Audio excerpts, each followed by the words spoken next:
One last thing about permeability is that the permeability of free space goes like this. Permeability of free space has this symbol.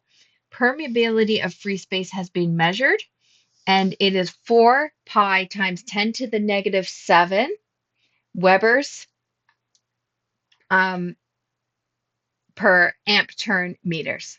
That's the permeable. That's how permeable free space is. That's how much free space welcomes flux to be developed. Not very much, right? It's 10 to the negative 7.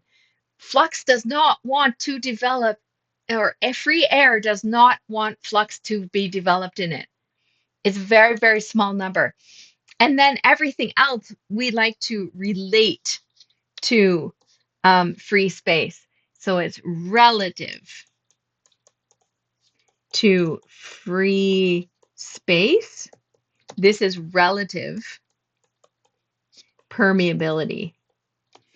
Mu sub r is relative permeability. So it's the permeability over that of free space. So then my question to you is, what's the relative permeability of free space?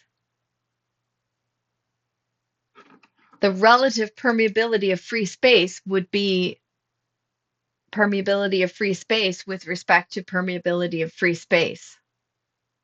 It would be 1